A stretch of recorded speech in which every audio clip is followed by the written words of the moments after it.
housing today is unaffordable. We've experienced skyrocketing increases in prices and home prices, rental rates, as well as cost of utilities, insurance, property taxes. I'm just kind of curious your opinion on why this was allowed to happen over the last 5 years. This wasn't allowed to happen. This was engineered intentionally. But the focus wasn't on housing.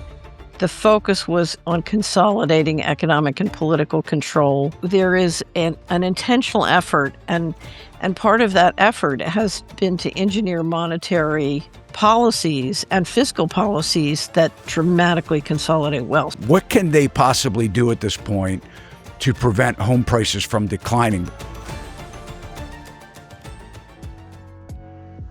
This video is brought to you by SachsRealty.education. Many of the costly mistakes that people make when buying a house can be 100% avoided. To learn more, visit SachsRealty.education and become an educated home buyer today. Catherine Austin Fitts, welcome to the Sachs Realty Podcast. I'm super excited for our discussion today.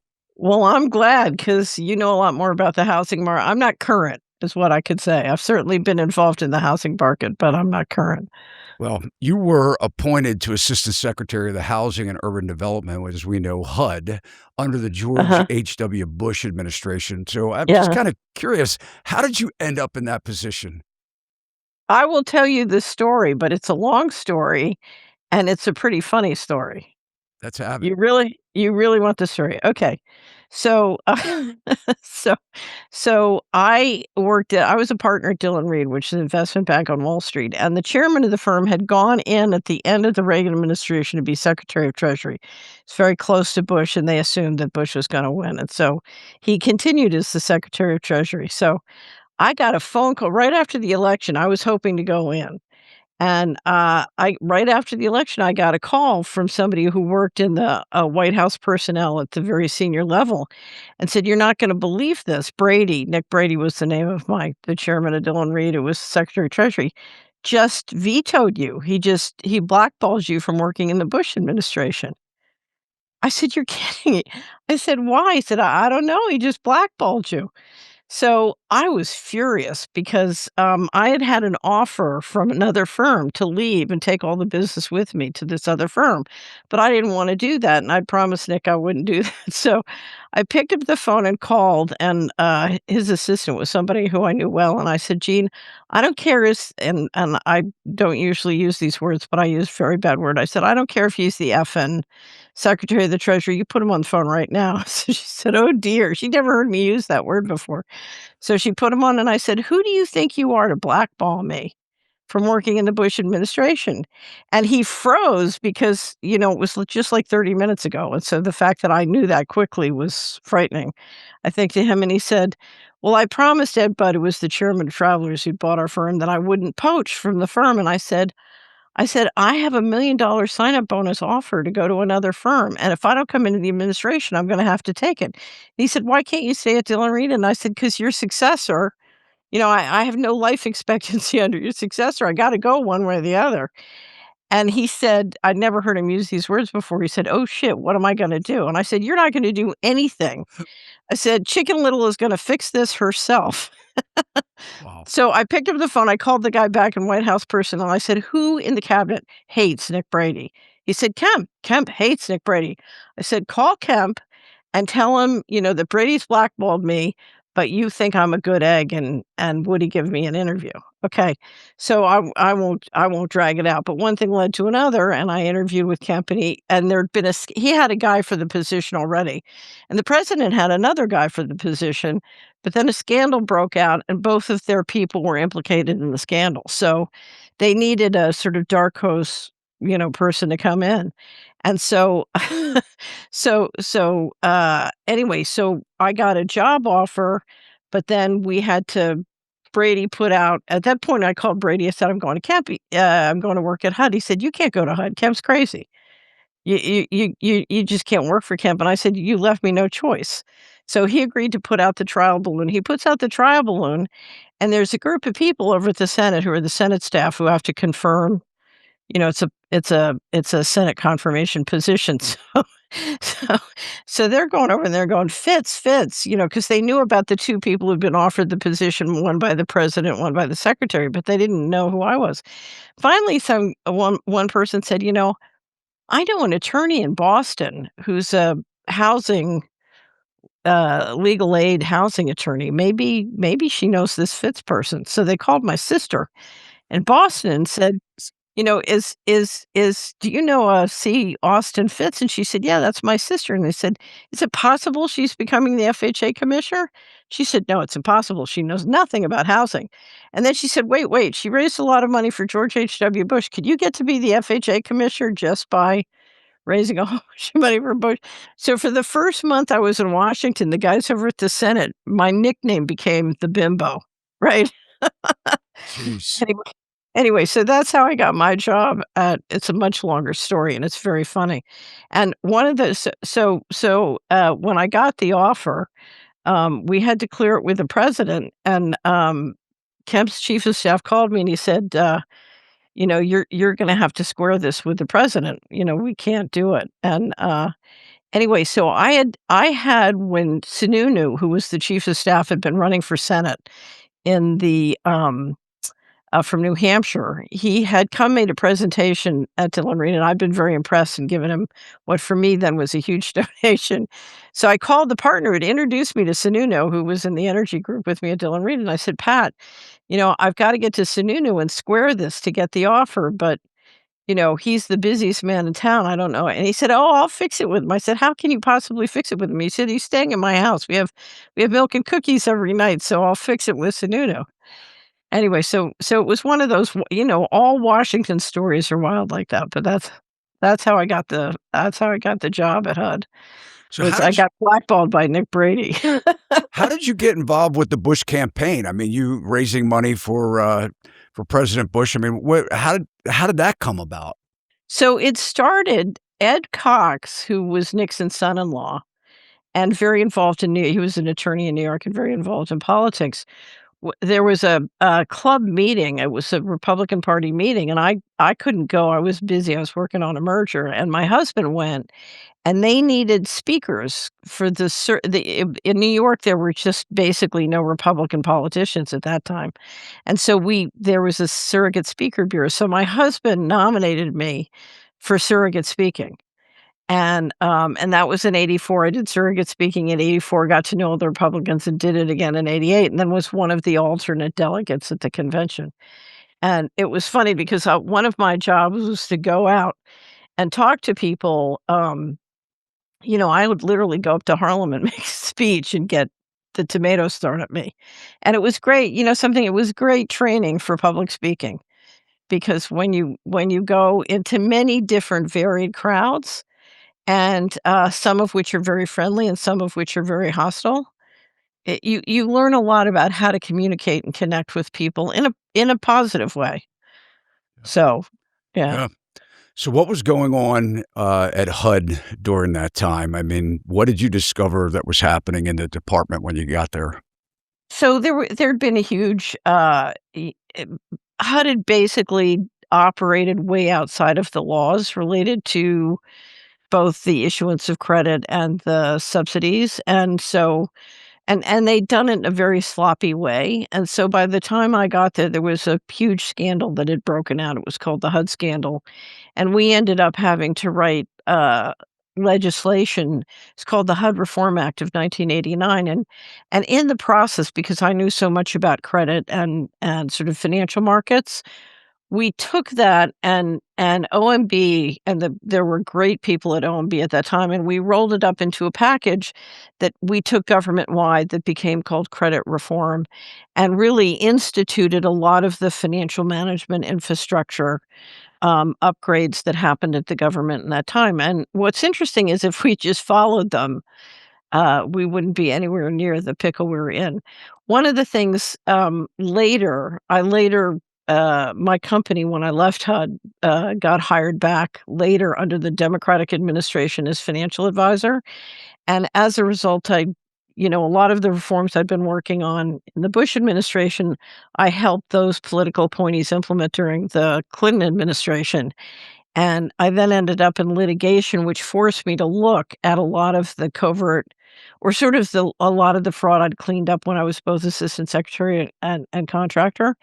And it was interesting because it was through that process. One of my attorneys asked me to make a long recording of everything, all my recollections of working in the Bush administration. So I made a 6 90-minute cassette tapes. We didn't have the internet at that point, so I made these cassette tapes, and suddenly everybody in the office said, "Can I listen to that? Can I listen to that?" And the next thing you know, we ended up making hundreds, and they went everywhere and finally got put up on the internet when the internet, sort of got, uh, more popular. And what happened was all these people started to contact me saying, "Oh, I used to work for the intelligence agencies doing all that HUD financial fraud." And over time, they taught me about all the mortgage fraud. I knew what I had cleaned up, but it was hard to understand how bad the mortgage fraud was without understanding the point of view of the people who'd engineered it. And so I learned through the litigation, I learned a great deal about the mortgage fraud I cleaned up. And one former intelligence officer swore that Oliver North had said that HUD was the covert candy store of black budget money. So, and that is what I cleaned up. It was extraordinary. Well, I mean, we could unpack that. I mean, what does that mean? Well, let Exactly. let me let me give you an example. And this is very important because I think there's a huge opportunity in real estate in this country. It's a long-term opportunity, but I think there's a huge opportunity if we can take advantage of it. So, one of the first things that happened, I'm in the position, but I haven't been sworn in yet. I haven't been confirmed by the Senate, so I'm operating as a consultant. So my deputy general manager comes up to me and he says, "We have a really big problem and you have to come look at this. This is really big." And they give me a piece of paper. And on it, do you remember the coinsurance program? Did you ever have any dealings with it? Got No. canceled? No. No. Okay, so you had delegated processors who were underwriting multifamily mortgage insurance. So so they give me this portfolio, and it's for a company out in Indianapolis that's underwritten $450 billion of multifamily, insurance. No, sorry, it was 450 million. And it's just been operating for 3.5 years, and all these deals, Todd, have 18 to 36 months of capitalized interest, but we already have an 18% default rate. Wow. Okay. And the projected losses on the defaults are 50%, right? So we're now losing $9.50 on every, $100 of mortgage that we're underwriting. So I looked at this and I said, "Well, what's the I mean, I can see there's a problem here, but what has inspired this meeting?" And they said, "Well, Puller or the mortgage company needs us to make a loan from the fund to keep him going, but it's illegal to do, and we promised the inspector general we would never do it again after the last time we did it." And I said, "Well, why would we wanna keep a company going that is not only losing money on every deal, but in fact, if you're operating in a neighborhood where kind of stuff is going on, it can hurt properties around it." So it's kind of a lose for the community, a lose for the real estate guys who are running things clean, and a lose for, the taxpayer. Why would we wanna keep this going? And so one brave bureaucrat looks at me and he says he says, "The guy who owns this company is a major Republican donor." And so I had presidential cufflinks. I pulled up my cufflinks. I said, "I'm a major presidential donor. You get cufflinks. You don't get $450 million of federal credit."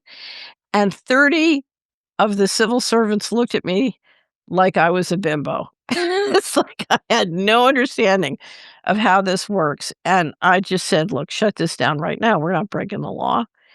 So I walk out of the room, I go back to my office, that's maybe a minute and a half to get back to my office. already the buzzer on my desk from the secretary's office is ringing saying, "Get up here." So I get up and what I discover oh, no, I'm sorry, I buried the next step. It's a call from a senator's office from that state, and it's his chief of staff demanding to know, why I've done this, and so, they got to the senator in basically 90 plus seconds.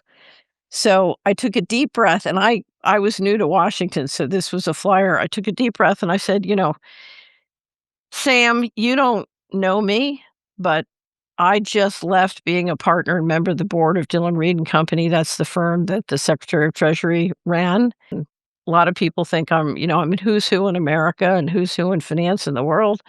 And a lot of people think I'm good at financial stuff. And what I'll tell you is, I know your senator to be a very credible, capable guy. And I know if he knew what I knew about this portfolio, he'd be very glad to hear that I'm never going to say that, his office called me."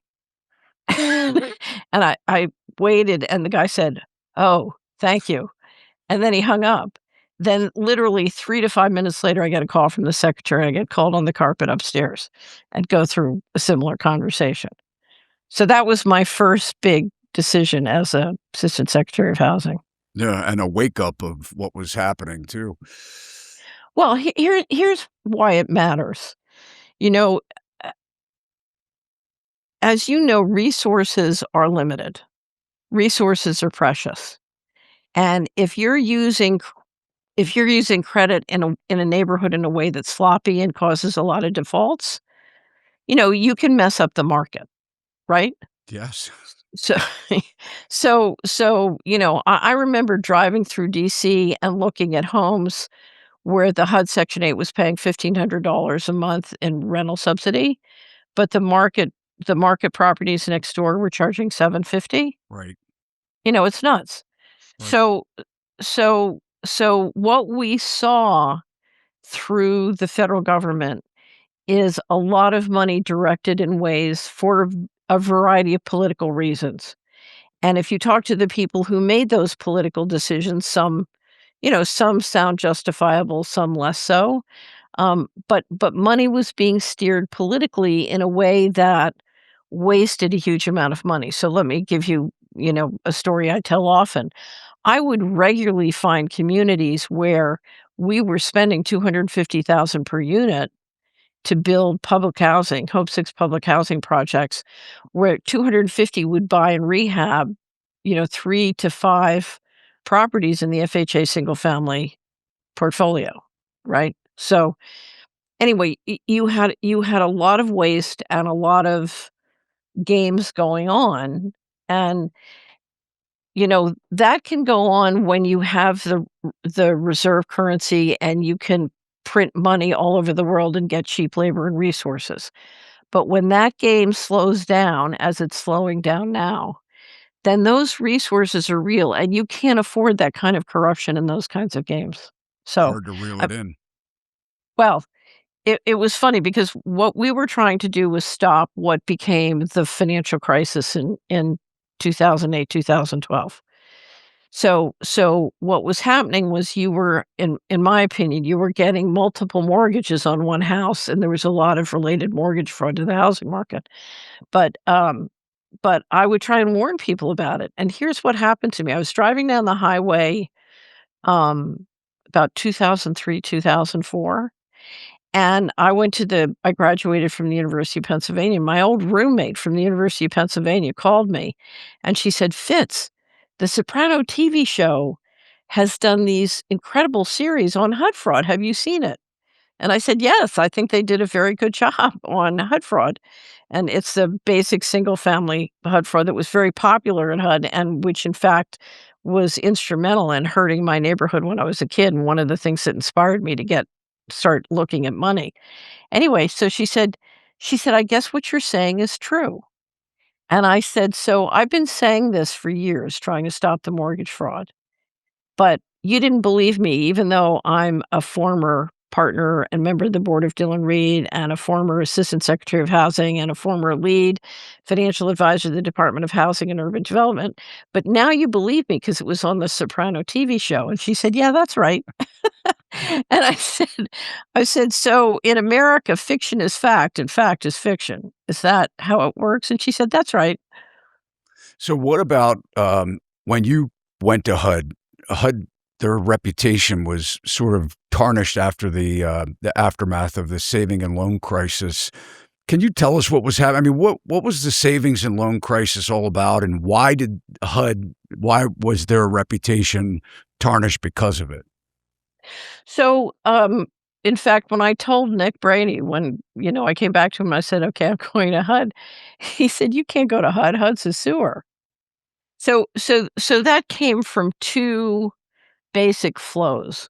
One is you had a lot of the budget being steered for political reasons.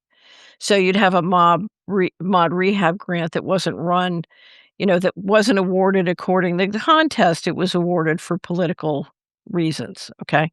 So and it got during the administration before under Reagan, it got very, very sloppy. So part of it is you're running a lot of money and it's being done in sloppy ways and it's getting more and more political, okay?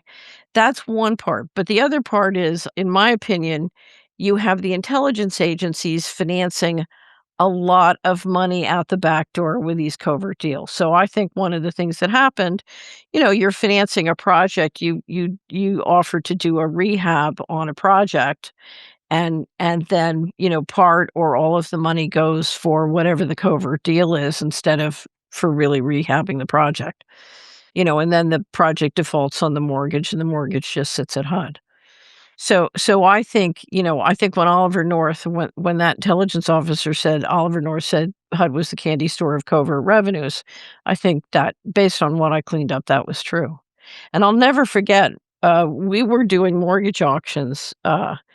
My company was the lead financial advisor in the '90s under the Clinton administration. We were doing lead mortgage auctions, and the next mortgage coming up, the next auction was we had to go into Oklahoma City and get all the files from Region 6, and Region 6 had been defined by the worst frauds, and sort of the greatest amount of fraud because that included both Colorado and Texas and Arkansas.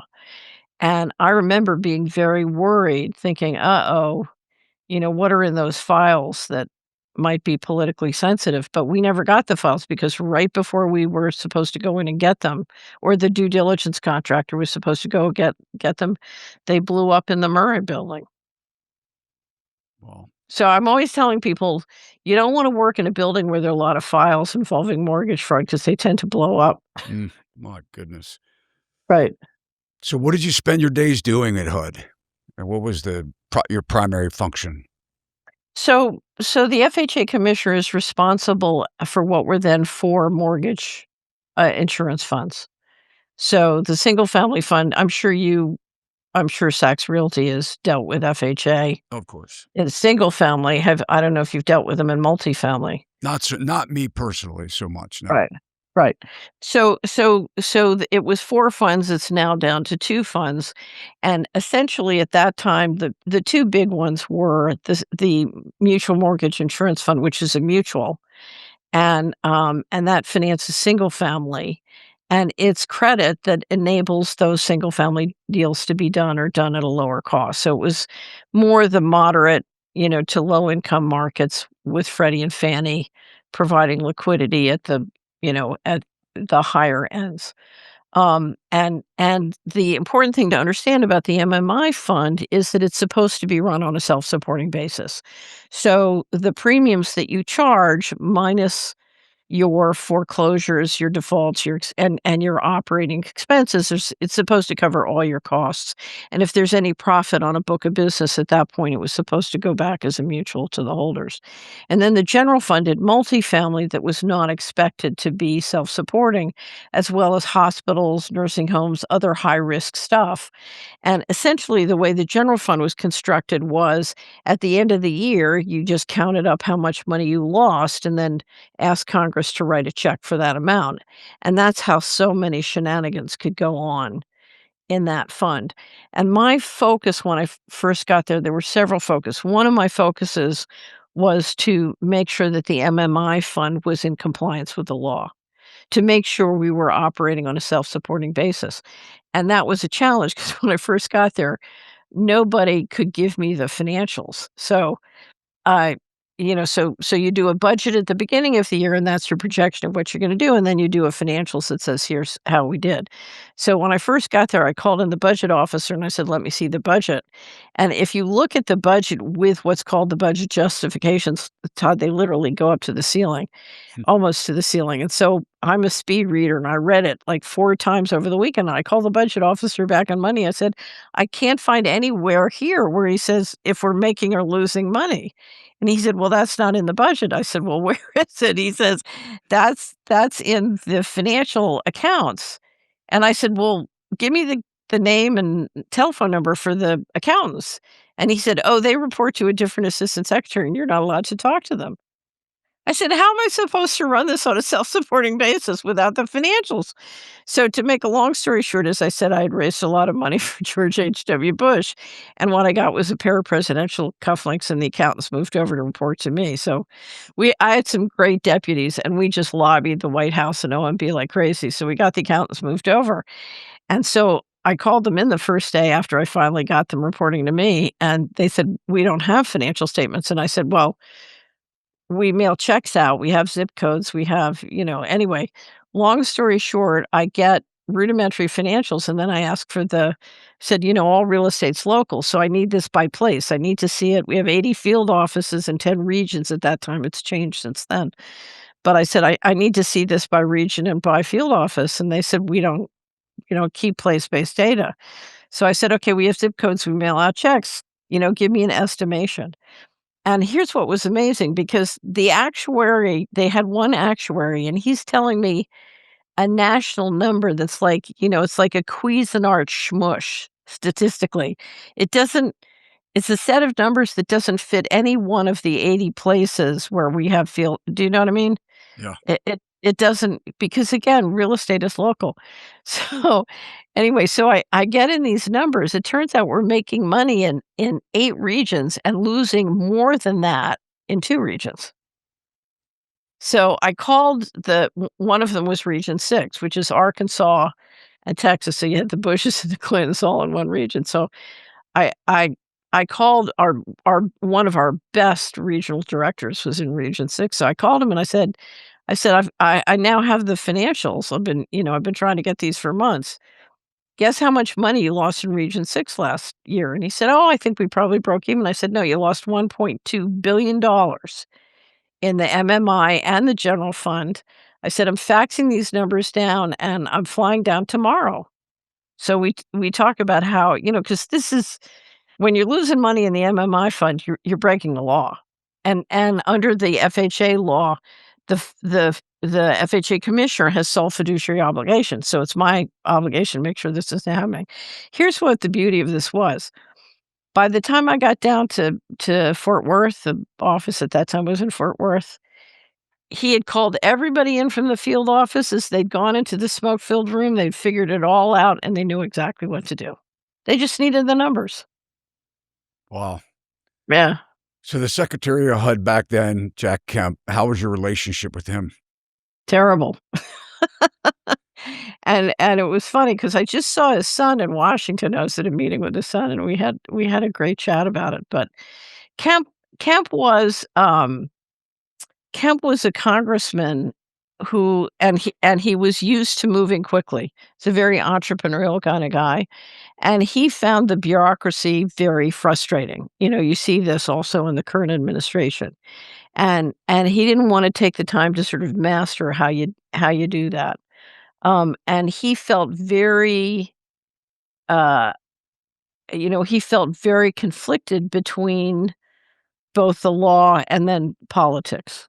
So he would be pressured to do something. So the way I got crosswise of Jack, he would order me to break the law and I wouldn't do it. And then the fight was on and I would try and talk him out of it. And, you know, here's the thing, I just wasn't gonna break the law. So you So resigned in 1990. Was that because no, of no, that? Is it? He forced me out. Oh, I didn't resign. He forced me out, and, uh, but and it was really funny because once I mean, the what I was told, one of the biggest problems was I really enjoyed learning everything there is to know about operating a big government agency, and we had some remarkable people working both as the political appointees and the senior civil service. We had very good senior civil service, and I really enjoyed working them. And we got really good at making the bureaucracy dance for us. One of the first things I did was I mapped out the whole organization by staff and estimating what they were required to do by law. And one of the things I discovered was I had scores and scores of divisions that were required to do more by law in terms of hours or resources than they had time or resources. And so I was able to re-engineer everybody's work plan so that they could basically accomplish what they were required to do. And, anyway, but I also learned pretty quickly, I'm a great believer that within any organization, about 10% of your people are very high performance, and if you can find them, put them in charge, and then let them just, support them in doing their job, then about 80% of the other people will follow them around, and you can go from a very low performance to high performance pretty quickly, and so we managed to do that. So our operation was really working and getting a lot of things done, and unfortunately, the word went out around Washington and Congress, if you wanna get anything done at HUD, don't see Kemp, see Fitz. So that was probably what killed me, yeah. but yeah. Well, yeah, I appreciate you bringing us up to speed with all that. Housing today is unaffordable. I mean, it's my business. We've experienced skyrocketing increases in prices and home prices, rental rates, as well as cost of utilities, insurance, and property taxes. Um, I'm just kind of curious your opinion on why this was allowed to happen over the last 5 years. So this wasn't allowed to happen, this was engineered intentionally, but the focus wasn't on housing, the focus was on consolidating economic and political control in smaller and smaller hands. So George H.W. Bush used to call it, consolidating capital into tighter and righter hands is what he used to say. But a decision has been made to basically I mean, America's right now, unfortunately, is becoming an oligarchy. So you literally during the pandemic, you shut down, some people say as much as 35% of small businesses, but you created 500 new billionaires. So there is an intentional effort, and part of that effort has been to engineer monetary policies and fiscal policies that dramatically consolidate wealth. So let me give you an example. From fiscal 1998 to 2015, there is 21 trillion missing from federal accounts. Um, the bailouts from 2008 to 2012 were, according to Levy Institute, 29 trillion. That's a total of $50 trillion. When Dr. Mark Skidmore published his study on the 21 trillion missing as of 2015, he published the study in 2017, and one of the things he discovered at that time, 21 trillion was missing, but the outstanding debt of the United States was 21 trillion. Now, where did that money go? Who got it? And what is their cost of capital? And if you dig through all of that, Todd, what you'll see is, the New York Fed member banks have a cost of capital of 1%, but many of the people living on their credit card debt have a cost of capital of 17 to 35%, right? And it doesn't take but a few decades with that differential, especially when they're getting free capital and bailouts or near free capital, where you end up with very consolidated and corporate control of resources. So, and unfortunately, here's the so we're dealing with inflation. So number one, that inflation is coming from monetary policy. So, for example, at the beginning of the pandemic, you inject $5 trillion directly from the Fed, not into the reserve track, but directly into the economy. It's called the Going Direct Reset. And you shut down most of the small businesses in America.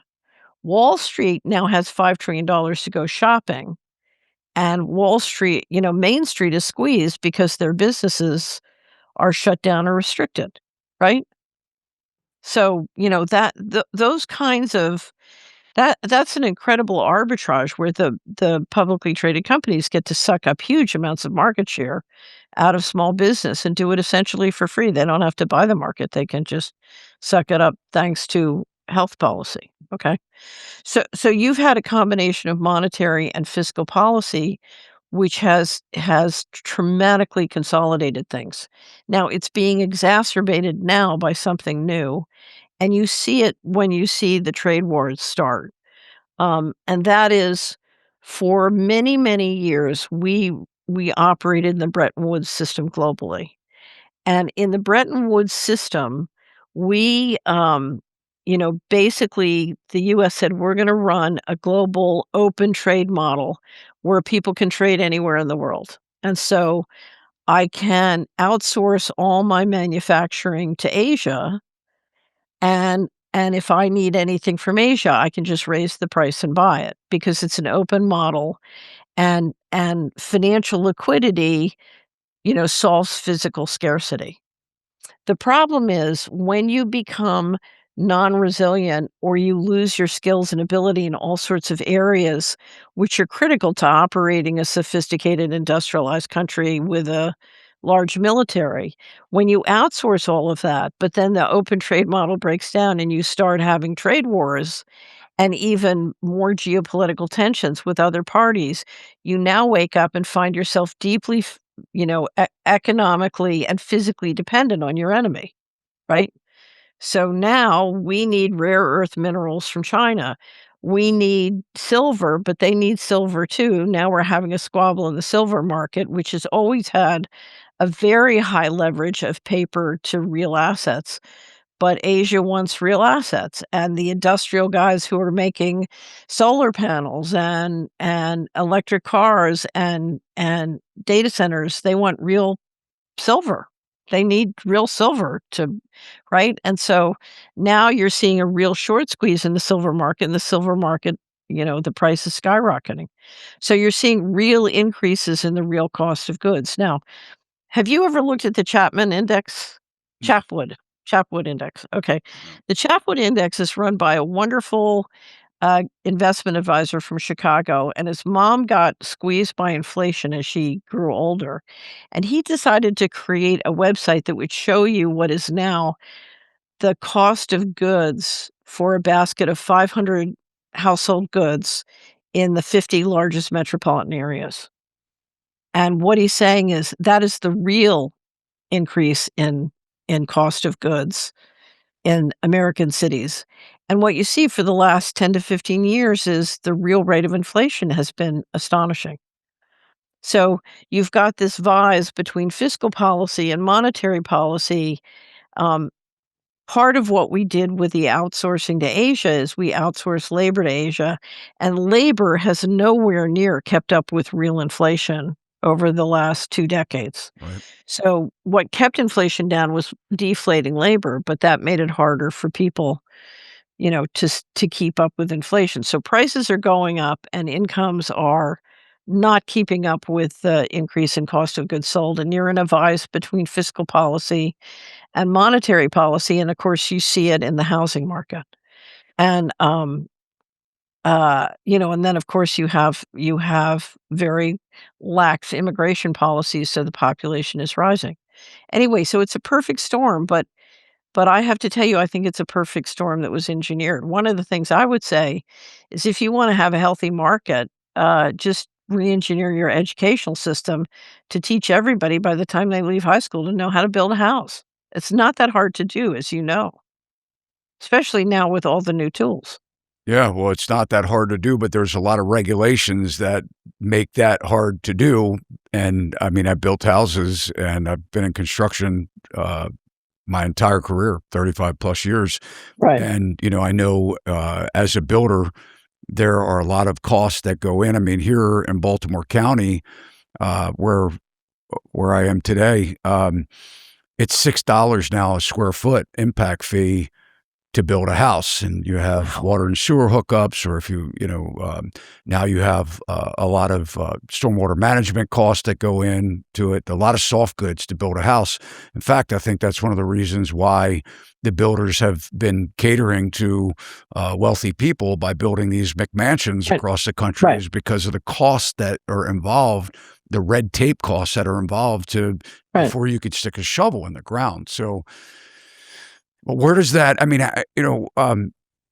So here it's really simple because when I left the Department of Housing and Urban Development, I started a company because I saw the tremendous opportunity in real estate if instead we took our federal credit and investment in places and engineered it to optimize. So instead of spending $250,000 per unit for public housing, let's take 4 or 5 homes and create 4 or 5 homes for the price of one. So I'll never forget, I took that. We had done due diligence in cities all over America on the foreclosed properties at the single family operation at FHA, and I did the numbers on Chicago, New Orleans, and I think it was Los Angeles. And I took the numbers to the assistant of the person who ran, um, the public housing program that was spending the 250, and I said, "Look, we could get 3 to 5 homes for the price of one. Why don't we consider, in the same 4-block area, why don't we consider moving the money around?" And she looked at me and she said, "But how would we generate fees for our friend?" Hey guys, I hope you're enjoying the show so far. I just wanted to take a brief minute and share some exciting news. I have just released my new Todd Simple home buying course. This course is designed for anyone wanting to know how to buy a home. It's designed to take you through the entire home buying process from start to finish. You'll learn how to represent yourself should you want to avoid paying real estate commissions, the best ways to shop for a home, how to avoid costly mistakes, what to look for when touring a home, negotiation tactics, and so much more. In this home buying course, I hold nothing back. In fact, I would go to say that no one has uncovered the home buying process like I have. I've even made a way for you to gift this course to your family and friends. Visit saxrealty.education. The link is also pinned in the comments below. Now back to the show.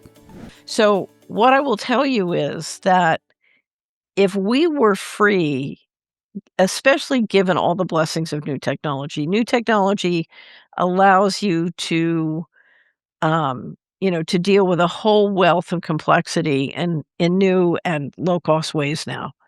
But if we could re-engineer how the money worked, in 3,100 counties, one county at a time, the opportunity is tremendous, particularly if it puts small business back in the game, because you've got to rebuild the tax base. I mean, what you're seeing is the tax base in many places in the country are being it's being eroded, and that is making the municipalities more fragile. And if municipalities started optimizing the money in ways that are very productive, now that's important because what the biggest investment a place makes is? The biggest investment Education. we make in counties is kids. Yeah. We raise our kids and we educate our kids, and if a society is gonna be healthy, we need to raise healthy, happy kids who have great educations, who go out there and, reinvent and innovate and build our economy forward, okay? So one of the reasons you see Kennedy making such a fuss over health is if you look at what's happening to children's health, it's frightening. They can't grow up and build a great economy, they're not healthy enough. And so, health is at the heart of it. Education is also at the heart of it. And that's why one of the things that has to happen is municipalities really have to get back to basics of working to do that primary function. And they're not. They're not doing it. What happens? I mean, now obviously we had the GFC where we had a housing crash. I mean, where does this all come together? So, I mean, what you're talking about, I get it. We should be focusing on raising our children, helping them to be financially literate, which isn't being taught. Financial literacy is not being taught to our children. But where do we bridge this gap? I mean, we have home prices. We have a homeless population that's growing. We have, Right. despite and I want to talk about these subsidies too, because I don't believe that that's the answer. But do, do you think what can they possibly do at this point to prevent home prices from declining? Because, I mean, obviously, I mean, having 2.5% or 3%, 30-year fixed rate mortgages really screwed this up. I mean, we've Right. seen home prices skyrocket. How do we get that back? I mean, what's the short term of that? Do you see where we'll So have another housing crash? so here's the question, and I don't know the answer, because right now the variety of scenarios that could take place are enormous. So, number 1, we are watching the dollar has now lost its position as number 1 reserve asset globally. Gold is now the number 1 reserve asset. Part of it is because the run up in price. But the dollar market share is declining. And as it declines, Todd, you're gonna see more and more cost inflation. And as you have trade wars and geopolitical tensions, you're gonna see more and more cost of goods rising.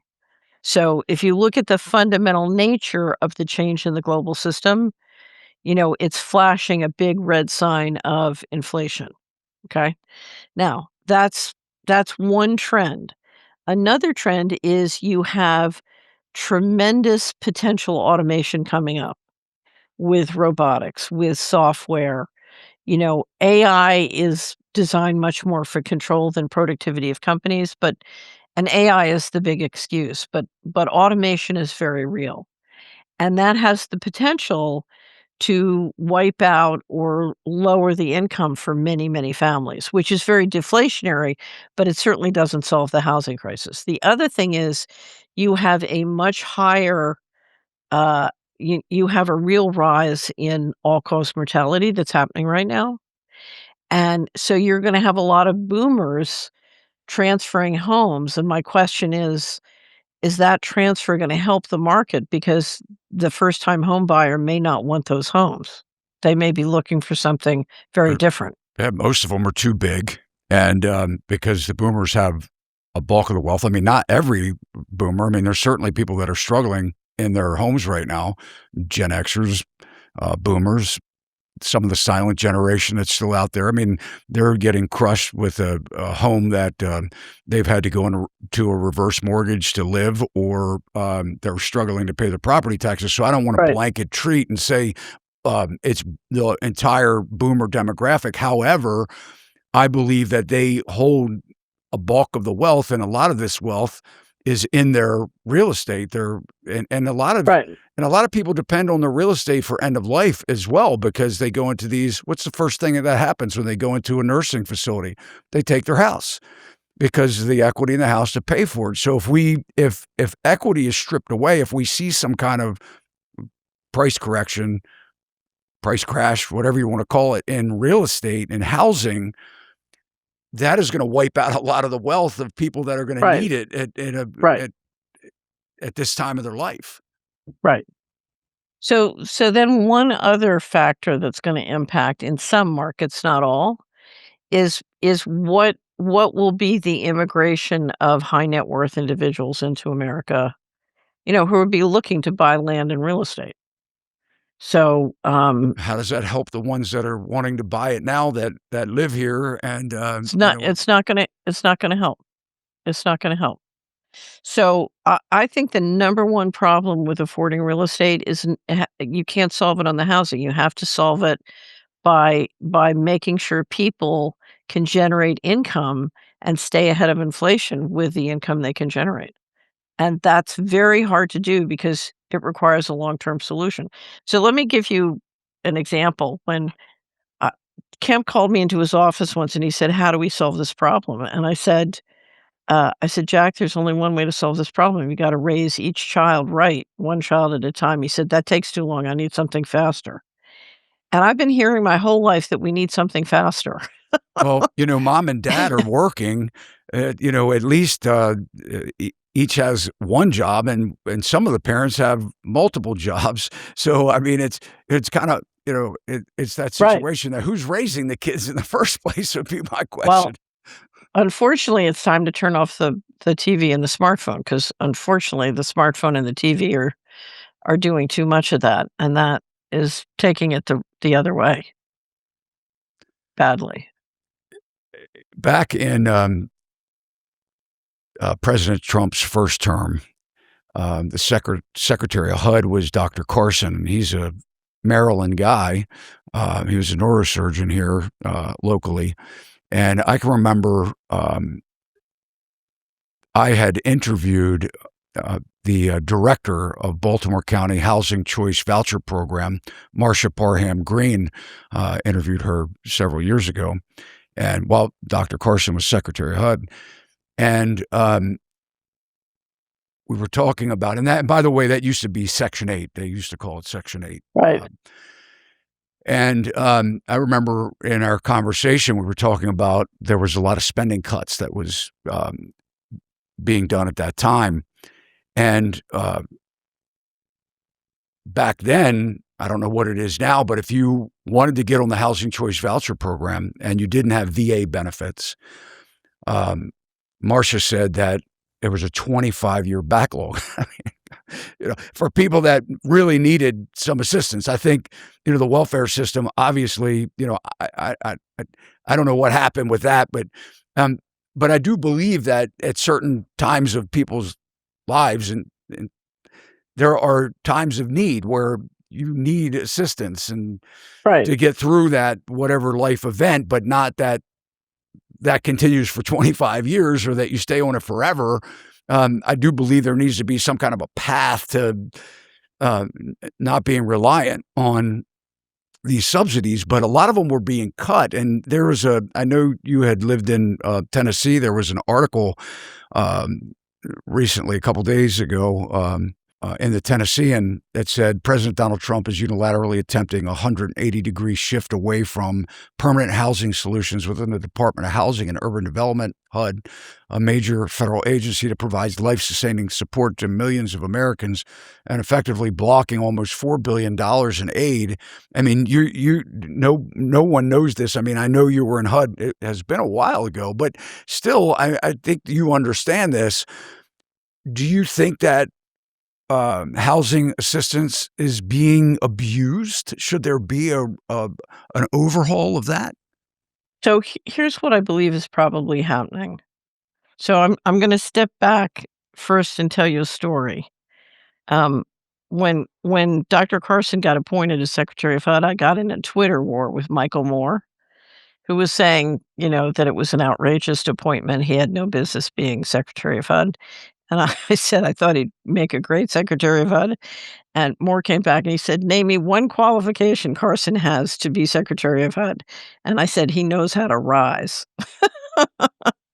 And I came home after leaving on a trip, and there was a message from Michael Moore who called to extend the Twitter war. But, um, anyway, and I wanna tell you another Carson story after I answer this. I think as the dollar loses market share, the administration is looking for ways of managing a collapse of the dollar.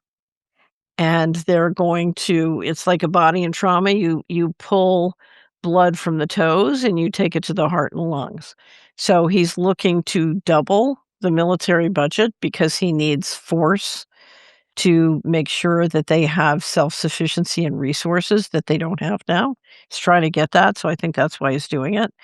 And then he's cutting anything that he doesn't need to keep his mega donor, base, and he doesn't need to get the resources he needs.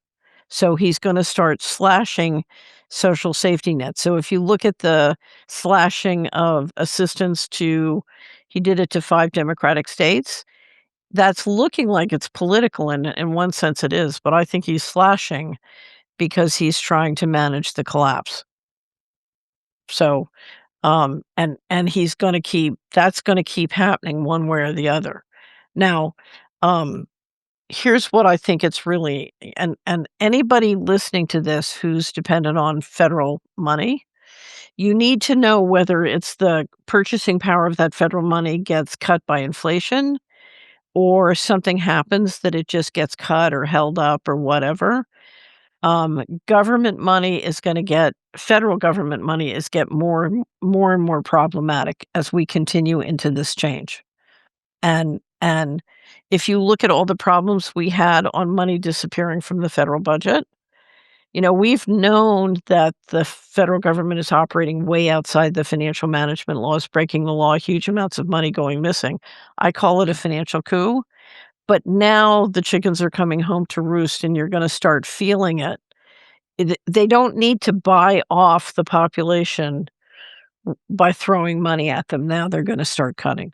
So, here's what you need to do if you're listening to this and the question is, "What do I do?" The first thing we need to do, Dr. Carson just gave an interesting speech, and I saw a clip on social media. He described a friend of his who had serious diabetes going to Italy, and after eating in Italy for several weeks, the diabetes went away. And then he came back to America, and the diabetes started eating American food again, and the diabetes started came back. The number one reason people can't afford housing or anything else and cause bankruptcy is healthcare. And, what you need to do as a individual or as somebody responsible for a family is you need to sit down and figure out how you get out of a food supply, which is not healthy, and into eating something that's very, very healthy. And that gets back to what kind of housing you have, and can you start to grow some of your own food, or are you in a place where there are lots of local farms where you can get really fresh, good food?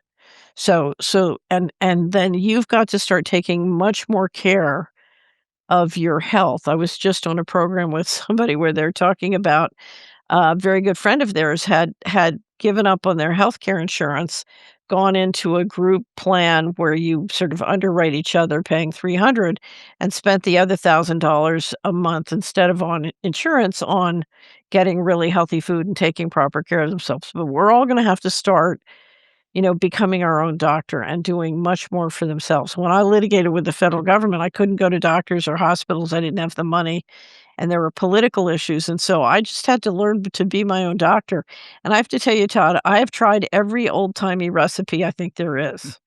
We just did a great interview on homeopathy, which is the fastest growing medical system healthcare system in the world, and it's unbelievably economic, and I think that's one of the reasons it's growing so fast is, you can learn to do a lot with homeopathy or with yourself, and it was really funny. I absolutely believe that if I hadn't gotten thrown out of the system and had to do my own healthcare, I'd probably be dead because I would have listened to the doctors, and I'm sure I would have been diagnosed many, many times with cancer. And instead, it was the old-timey recipe. So you've gotta take charge of your health, and you've gotta take charge of your food and nutrition, and then you really need to look at where you're living and how you're living and start doing everything you can, to my life is much more do it yourself than it used to be. I'm lucky because I'm from Pennsylvania and my mother's family were Quakers. And Quakers, they're not quite up there with the Amish, but the Quakers are very big on do it yourself. And I'm serious. I think we just started at Solaria program called Young Builders to help young people get great educations in this environment. I think every person with kids should make sure those kids know, but by the time they get out of high school, they know basic electrician work, basic plumbing, basic construction, basic all that. I mean, if you look at all the new tools we have to learn, everything from building your own home to doing your own auto mechanics, these are great educations, and if you look at the economy, the jobs and income is exploding for people who can do concrete things like welders. I was just seeing a complaint from the CEO of Ford. He can't get enough welders. The demand for some of these concrete skills are off the charts. I love that. So what you're saying Right. is we just need to dive in and start taking care of ourselves, basically. And, that's what I mean, look, I started swinging a hammer, right out of, I mean, I worked farms when I was in high school Right. and even before that in middle school and which was junior high back then. And went into construction. And I went to college for a couple semesters I was sitting in business law class one day and I had already started a construction company when I decided to go to college. And the professor was talking about corporations and LLCs. And I'm like, "Well, this is ridiculous. I already have people working in the field. I already had a Chapter S corporation.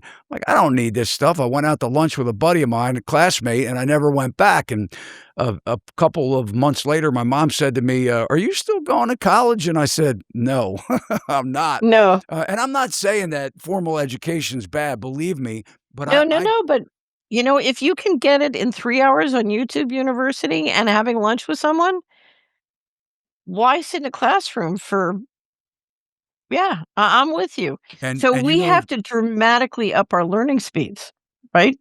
yes, and I also wanna add to that, that working with your hands and doing something physical gives a sense of reward that nothing else provides, and I think that a lot of the mental health issues that we have today is that a lot of people are going to work, they are, uh, they're try they work as hard as they can, it still isn't enough, and, a lot of them have been working from home, I think that is the root of a lot of depression issues, Right, and when right, you build something and you look at it, there is just a satisfaction, like I said, right, that nothing compares to. right, especially if you're working with a team. Yes, When teams get together and build a house, yes, it's great. yes, It's just feels great. yeah, Yeah, we I'm weren't with you. meant to work alone, I don't believe we were meant to be in teams. No. So, the president's trying to kind of bring this back to housing a little bit. What is your opinion on some of the proposals or some of the talk that the president is putting out there about ways of reducing mortgage rates to try and make housing more affordable, preventing major corporations from buying single-family houses? Do you think any of these are good ideas? What do you think should be done? If you were in a HUD today and overseeing the approval process of putting people in houses that shouldn't be qualified to own them yet. I mean, they could work their way towards that, but reducing the amount of down payment, making it almost free to buy a house where they know that if somebody loses a job, they're going to fall into that default category very quickly. I mean, what types of things would you be advising? Number one, I know I added a lot to that, but do you think that the president is suggesting some good ways of bringing home prices or housing costs down? And then what would you do if you were advising the president? So so I think reducing institutional purchases will help in some selected areas. It but ultimately that kind of intercession in the market's not gonna last. So that's to me, that looks like something temporary between now and the election and something also Congress could stop. I think, he did suggest a 50-year mortgage, which I do not think is a good idea, at all. And I think the challenge you have in election year is all the things that could make a very significant difference to people's ability to afford housing. You can't come up with something that's gonna, be a shiny toy or a trick pony before the election. These are long-term trends. So, I would say the 2 most important things you could do at a federal level is you could radically change the food and health, which is what HHS is trying to do, but you could be more aggressive and you could stop doing the things. For example, Congress right now is considering pesticide liability, which will be devastating for health. It could be worse than any of the good things HHS is trying to do. So the first thing I would do, and I would How certainly so? sta Could you just elaborate on that a little bit? yeah, so we did a financial rebellion on this topic, so if anybody's interested, they can look at it, but the toxicologist, uh, Bayer, who bought Monsanto, has been trying to go through the states and the federal government and to get a pesticide liability shield created, and one of the lobbyists we work with on financial freedom worked with a toxicologist to help stop the bill in Tennessee and North Carolina, and we had her on Financial Rebellion, and I think they're working at the federal level now. She's working at the federal level to stop it. It was in the NDAA, the National Defense Authorization, and got dropped, and now it looks like it may get put in the Farm Bill. Hopefully not. Her assessment was that if the liability shield is created and the pesticide companies then roll out the product she expects them to roll out, she described the impact on fertility would be, in her opinion, an extinction level event. Wow. Right. So we're talking about toxins that are significant poison. And I think it's because of various poisons in the drug and food supply that you're seeing such a rise in all-cause mortality right now. Anyway, so the first thing the administration can do is radical, very aggressive push to help Americans be healthier.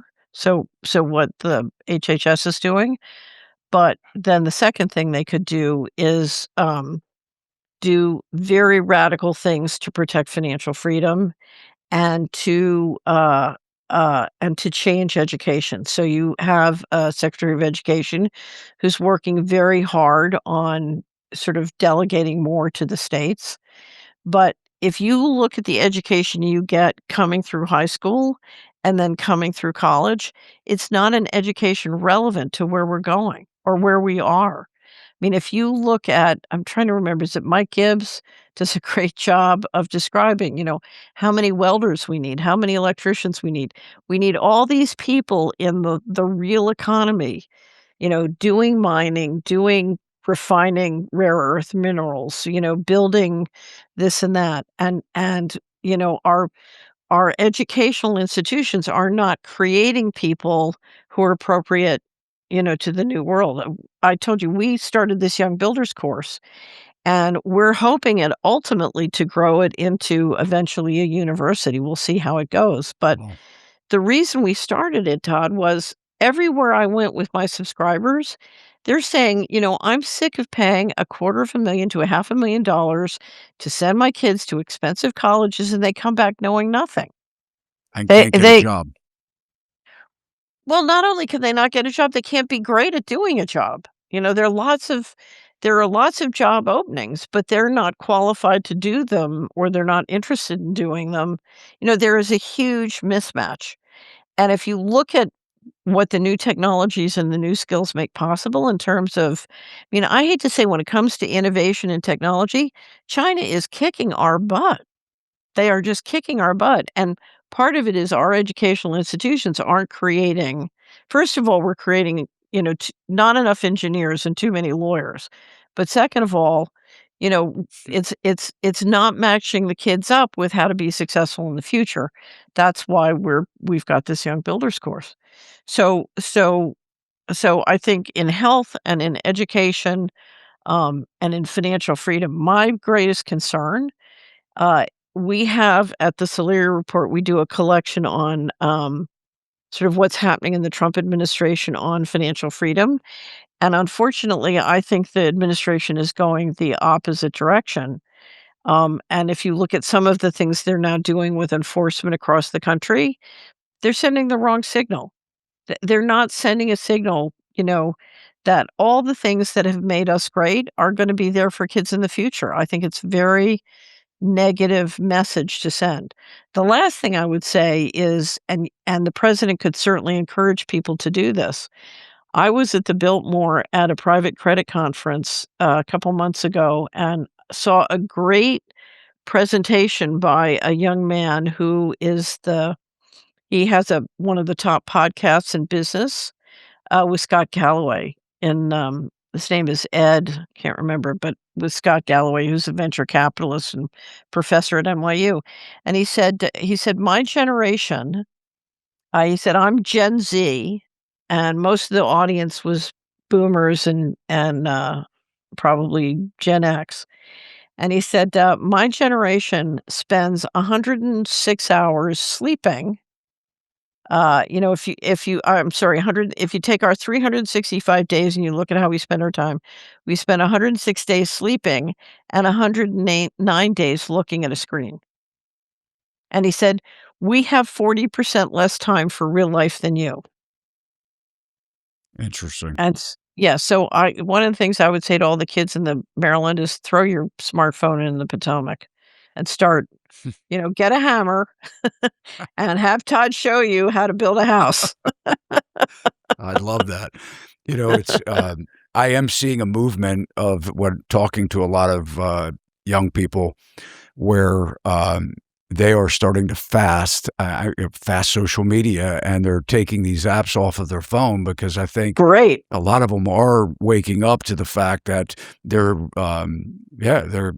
wasting their minds scrolling, and and it's amazing that I was talking with somebody and they're like, I think that social media is kind of taking my ability away to like do something, like even a simple task like making a bowl of cereal. I don't feel like doing, and I'm like, it sounds like depression to me. I mean, it's, and so I think that there is this awakening. I hope, and yeah, I completely agree with you. It's kind of shift here too. And by the way, all of Catherine's information is in the show notes. I can't tell you enough. Subscribe to her, follow her reports. Um, if you, she has a lot of interviews recently. I don't know how long, how much effort you put into getting your research and your work out through videos on YouTube, but I've been seeing them recently. Part of it's probably the Right. algorithm sending, serving it up to me, which is why you got to get off your phone. but but let's talk about overall economy as we kind of wind down here. Throughout history, recessions have been normal. I mean, I remember back in the GFC, I had given a presentation to a group of business owners. Everybody was just trying to say, like, how do we survive this? Restaurants were shutting down, and looking at the history, I did a presentation where I went back about 200 years, and every couple of years we had panics, pandemics, recessions, depressions. They called them, various things, but every 2, 3, or 5 years or so, we had this natural exuberance that would increase the cost of living, for example, and then we would have sort of like a recessionary time. It was very short, but we'd have some deflation, things would come back into a equilibrium, and we were booming again. But it seems like lately that this extend and pretend or kicking this can down the road of preventing these natural recessions from happening are making these bubbles riskier. I mean, we're looking at the stock market bubble, the housing bubble. I mean, I call them bubbles because I don't think they're sustainable. We're getting to a point to where a shift or an event that could happen could really put a lot of people into financial turmoil very quickly. Am I correct in this thinking? I mean, are we seeing this? So You've kind of explained this artificial inflation or this intentional, you're calling it on purpose, of what's happening. so here's what we've done. We've financialized the economy and divorced it from physical reality. And because of that, there's a whole bunch of stuff going on in physical reality which is not good or healthy. And you see it, and the disconnect, the disassociation is very disturbing. And you think it can't possibly get worse. At some point, they have to come together. And that's certainly happening globally. You know, here's the problem. because of that, our economy is remarkably weak in terms of physical, and that adjustment is gonna be very painful. So, if you're watching that part of the economy, you're thinking, "This can't last, it's gonna go into real trouble." Now, there are a couple of things that are happening. One is we are in a central banking reset. Every 80 to 120 years, the central banks do a reset. We started into the going direct reset in August 2019, and so we're in a reset.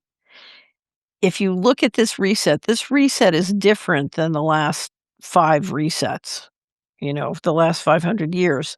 They're planning on fundamentally changing the model because new technology allows them to do it.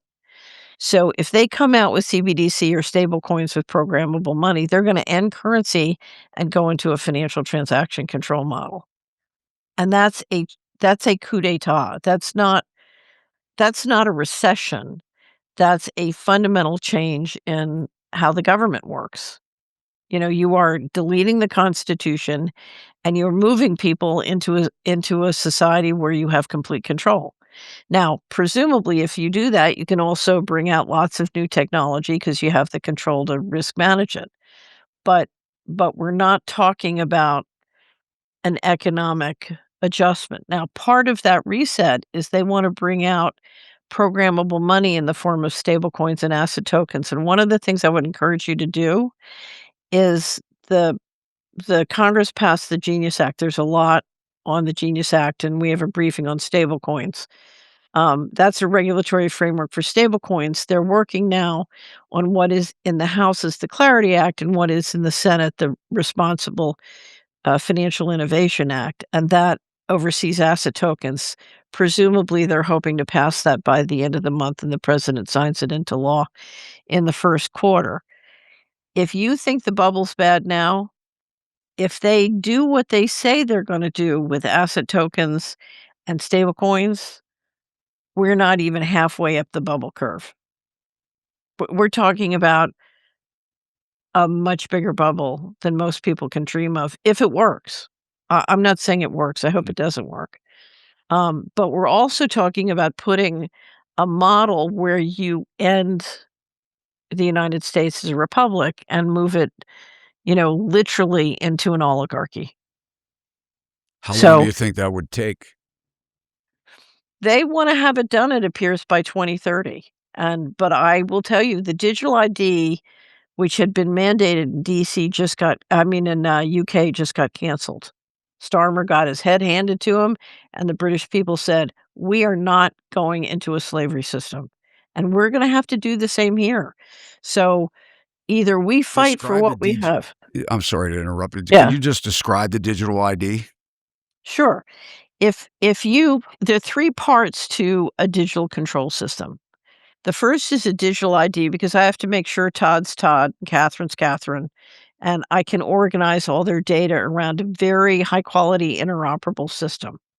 We have a great interview on this at the Solari Report with uh, Ian Davis and John Titus called The Dark Star.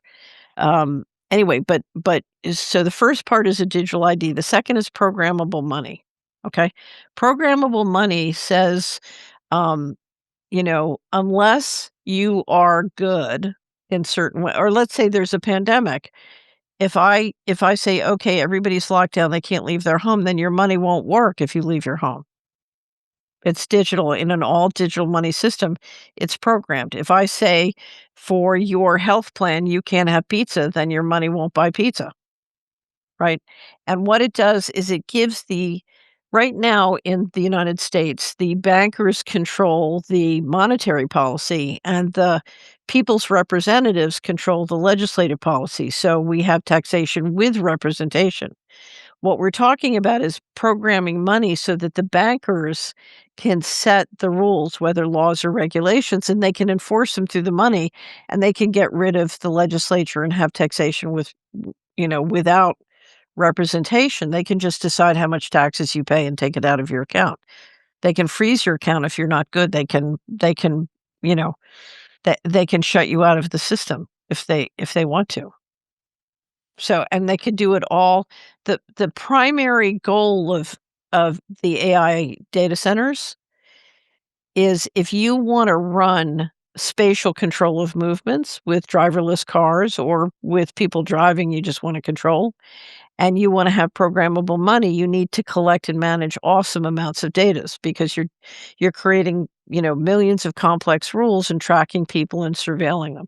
Okay, so the second first is digital ID, then is programmable money. The third part is basically the local infrastructure you need to do surveillance, in a variety of ways, and so that's the flock cameras, reading your license plates. That's the satellites flying overhead tracking who everybody's doing. That's the telecom systems that collect and deliver a lot of data and do a lot of the surveillance. So that's the local hardware.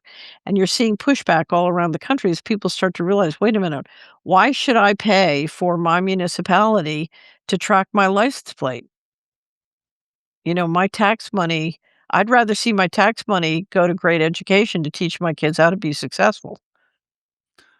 They're doing that now though, right? I mean, I Yep. think yeah, I mean, what you're talking about seems like it's already underway. I mean, obviously, I don't think they're preventing people from buying, certain things yet, but you're saying that Yeah, they they'll are. get to are they? They're doing that Yeah. now? Yeah, they debank people. I just saw another guy who's just debanked it this morning. Yeah. So does debt even matter at this point? I mean, when we're looking at, the level of government debt and the interest that's being, added to the debt, it's not keeps going up. Does that even matter? I mean, what will we have at that point? I mean, do you think we'd have like some kind of debt jubilee? I mean, will they allow a recession to happen, or do you think we're not even going to see it? We're just going to continue to see inflation and people just continuing to work harder to live. So there are many things that could happen, but there's no way that the United States cannot pay the debt. So as long as the Fed will buy the debt, they can roll over the debt. Now their problem is the maturities have come in. They've been lowering the average life of the debt, and so they have huge rollovers this year and next. But if the president's talking about, increasing the military budget by 50%, he's clearly not worried about the debt. What he's worried about is having the military capacity to force people to buy the debt, right? So so so remember, we can print dollars. So dollar debt does not there's no way we can go bankrupt on the debt. What we can do is we can cause inflation and bad inflation. And so if you look at the gold and silver price, I think they say it all. So now, if we go into a war situation or a serious depression, that's going to be very deflationary. You don't think they So can prevent something like that if it were you? So I guess what I'm trying to get your thoughts on is, at what point does that happen? So if you can continue to print money out of thin air, essentially, dollars, and you can continue, and that increases inflation, but you just increase the amount of subsidy, or whether we eventually get to a point of like a universal basic income. I'm just trying to connect the dots of where does it not work anymore, and where does that depression come so in? Todd, it's not working now. So, I live in Tennessee in a Oh, so you rural do live in community. Tennessee now. So, no, I'm in the Netherlands right now. So I live half the year in the Netherlands and but I have a house in Tennessee Got it. and I'm there sometimes. So I remember in 2001 or 2002, the county created a place on the down on the main street in the county seat where people could have car sales so that people who don't have yards, who needed to do a yard sale, could sell out of the back of their car in this place. Okay? And that was people who were basically getting liquidated out of the system.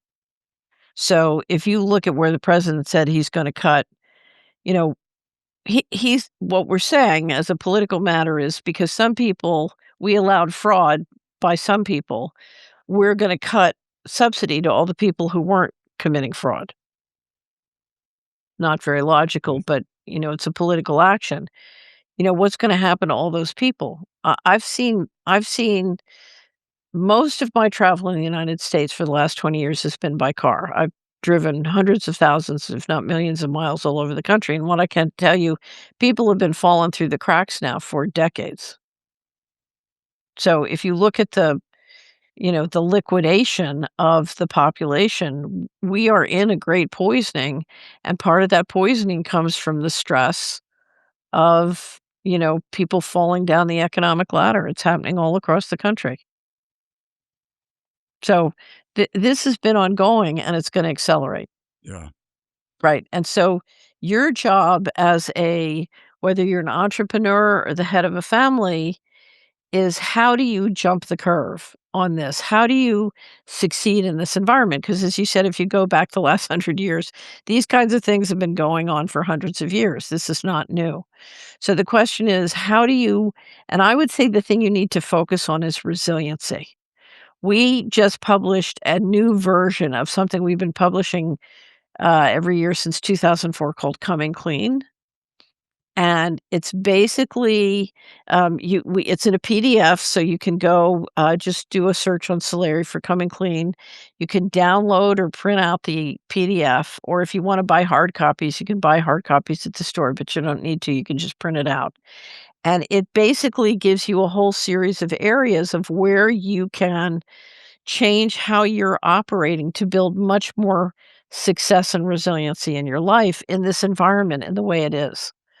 So I think there's a huge amount people can do, particularly if they get organized. If you can find people around you who are interested in growing, healthy food, or, organizing the farmers markets, or helping to, do deals with the local farms, work together to do these things, or helping the local principal get your school to help kids, or the local technology center. In Tennessee, we have great tech centers. So, start putting together, identifying the people around you who are high quality, competent, trustworthy people, and organizing in all these different areas: food, health, whatever. I live in a county that has a very low per capita income, but you see families who are very successful there, but they are the masters of the do it yourself economy. Well, And, you mentioned Amish. I've never met a poor Amishman. I can tell you I that. know It's they do exactly what you're saying, I'm sure. they do. They do. They do. You're talking about a much more resilient group of people who work together to build resiliency, and their skills are extraordinary. Yeah. Well, Right. Catherine, I can't thank you enough for coming on our show, and I think you have really given some good nuggets for people to hold on to. They think there is hope, and I think that you're providing a path for them to become more knowledgeable about their options. So thank you so much for that. So let me say one other thing. I'm not a great believer in astrology, but I would note that the Chinese New Year is coming on mid-February, and it's the year of the horse, and it's a fire horse. And the fire horse in the Chinese zodiac is a period of dramatic change, right? So what I would say to everybody listening to this, if you keep doing what you've been doing, it's probably not gonna work. We are coming into a period of just unbelievable dramatic change, and if you just look at what that change could be and you say, "I'm going to get unbelievably resilient. I'm gonna, put away my smartphone and focus on getting unbelievably resilient." There are many things you can do to be successful in this environment, and you just gotta realize whatever we've been doing for the last 30 years, it's not gonna work. So, No, I get love ready that. for change. Yeah, Yeah. yeah. Well, thanks again. Hopefully, we'll get you back. I mean, if we'd love to have you back on the show, and That would be fun. yeah, that would be wonderful. So again, thank you so much for your time. Thanks, Todd. You have a great day. You as well. Thanks so much for watching. If you liked the video, you can let us know by smashing that thumbs up. And if you haven't already subscribed to our channel, please consider doing so now. Hit that alert bell. You'll know every time we upload content just like this. Keep those comments and questions coming. And one of the biggest compliments you can do for us all here at Sachs Realty is to share our channel and this video with your family and friends. This will help us to continue to build this amazing online community with viewers just like yourself. See you next time. Sachs Realty, Maryland broker number 607720, office number 443-318-4514, equal housing opportunity.